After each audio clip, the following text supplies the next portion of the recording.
আচ্ছা বলুন তো আমাদের বাংলাদেশের আবহাওয়াতে কিন্তু এই টাইপের খিচুড়ি এবং গরুর মাংস কার কার বাসায় চলেছে এবং চলছে যেহেতু বৃষ্টির দিন। আসসালামু আলাইকুম, লাবণী বলছিলাম আলবনুস ফ্যামিলি ভ্লগ থেকে চলে আসলাম খুব সুন্দর একটি ভিডিও নিয়ে। আমি কিন্তু আজকে ভাতের চাল দিয়ে খিচুড়ি রান্না করব, সাথে শুধুমাত্র এটা কি বলে যেন মসুর ডাল দিয়ে রান্না করব আমি। আর আপনারা অবশ্যই দেখতে পাচ্ছেন আমি ওই যে যে মগটা নিলাম সেই মগের এক মগ এবং আধা মগের থেকে একটু বেশি ডাল নিলাম এবং প্রায় কিন্তু সমান সমানই হয়ে গিয়েছিল। আর রান্না করছি হচ্ছে আজকে খিচুড়ি। গরুর মাংস যেহেতু ডিপেই থাকে আমার সবসময়, এক বক্স নামিয়েছি এবং দুটো ডিম আমি সুন্দর করে ভুনা করব, এটা আমি অবশ্যই দেখাবো। এটা আমার হাজব্যান্ডের জন্য করা হবে।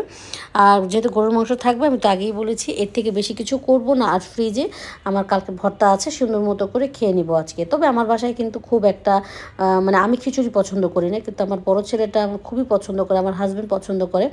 কিন্তু সত্যি কথা বলতে আমার হাজব্যান্ড একটু ডায়েট করে বিধায় আমি ওকে এইগুলো তেমন একটা খাওয়াতে পারি না। তবে আজকে সে খাবে, কারণ যেহেতু বৃষ্টি বৃষ্টি ভাব থাকলে একটু খেতে পছন্দ করে। আর যেহেতু সে ডায়েটিংয়েই থাকে সবসময়, অফিসে দেখা যায় যে হালকা পাতলা কিছু খায়।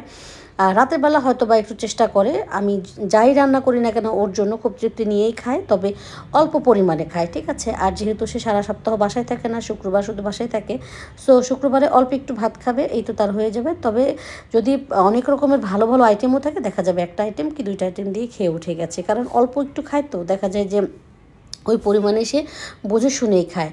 তো আমি কিন্তু খিচুড়িটা পাশে চুলে দিয়ে দিলাম, আপনারা হয়তো বা আগুন দেখতে পাচ্ছেন। এবার আমি একটু সুন্দর মতো কিন্তু এই যে কি বলে যেন ডিম রান্না করব ওর জন্য। আর ডিমে কিন্তু আমি হাবিজাবি কোনো মশলা দিই নাই, অবশ্যই শুধুমাত্র পেঁয়াজ সুন্দর করে কেটে একেবারে কষিয়ে ভালো করে তারপর হচ্ছে ডিম কিন্তু ছেড়ে দিব। ডিম হচ্ছে আমি মানে একদম ভেঙে তারপরে হচ্ছে দিব। আর কিভাবে ডিমটা ভাঙবেন অবশ্যই সেটা আপনারা জানেন। আর ডিম কিন্তু কখনোই ভাঙা ছাড়া আপনারা এইভাবে ওইভাবে দিতে যাবেন না, দেখা যায় যে একটা ডিম নষ্ট হতেই পারে, সেটার জন্য তরকারিটাই পুরো নষ্ট হয়ে যাবে। এটা কিন্তু কোনো টিপস না, এই টিপসটা সবাই জানেন আপনারা। তারপরে অনেক সময় আছে না যে তাড়াহুড়ো করে দিয়ে দিই না, ডিমটা মনে হয় ভালোই হবে, এই জিনিসটা কখনোই আপনারা করবেন না। আলাদা আলাদা করে বাটিতে ভেঙে দিবেন। আর ডিম সত্যি কথা বলতে সকালবেলা আমি যেহেতু খেয়ে এসেছি, আর বাচ্চারা এই ডিম খাবে না, বাচ্চা বলতে যেহেতু ছোটোটা খাবে না, বড়টা কিন্তু দুপুরবেলা একটু খাবে আর আমার শাশুড়ি আম্মা খাবে। তো তারা যেহেতু ডিম খেয়ে ফেলেছে সকালবেলা, ডিম দিয়ে খাবে না, গরুর মাংস দিয়ে খাবে, তো আর ভর্তা দিয়ে, যে কারণে আমার হাজব্যান্ডের জন্য একটু সুন্দর করে বরাদ্দ থাকলো।